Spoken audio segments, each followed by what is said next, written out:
So one interesting thing about when you're cooking basmati rice is there's no such thing as measurements.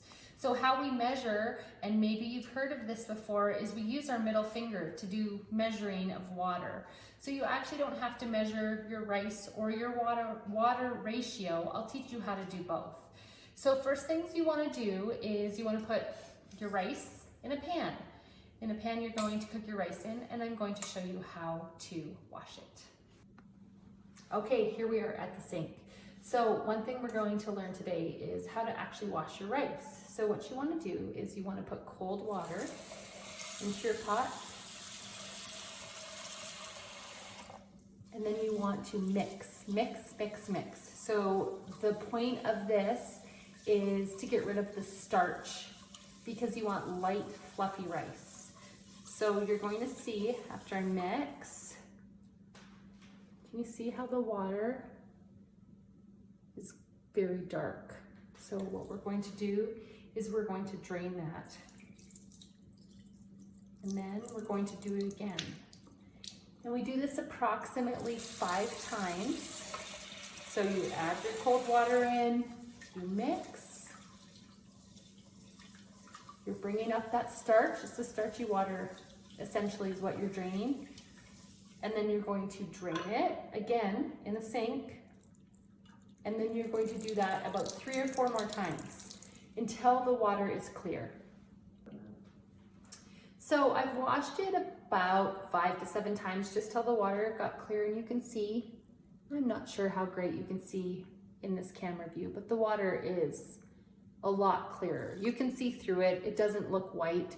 So now I'm going to show you how to measure it. So the way you measure, it's you put your finger in the water and you just touch the very tip of the rice. And when the water gets to the first line of your middle finger, that's where you stop the water. So the tip of your finger touches the tip of the rice and the water goes to your first knuckle and your rice will turn out perfect every time. Now I'll show you. So I'm just adding water. And what I do is I usually put it on the counter and just shake it until it's flat. And I stick my finger in. I know you can't see, but it needs more water. Okay, I added more. Shake that rice flat, touching the tip of the rice, and it needs just a little more to get to my first knuckle on my middle finger. Now you might think, well, what if I have shorter fingers, or what if I have longer fingers? This literally works every time, no matter your size or shape.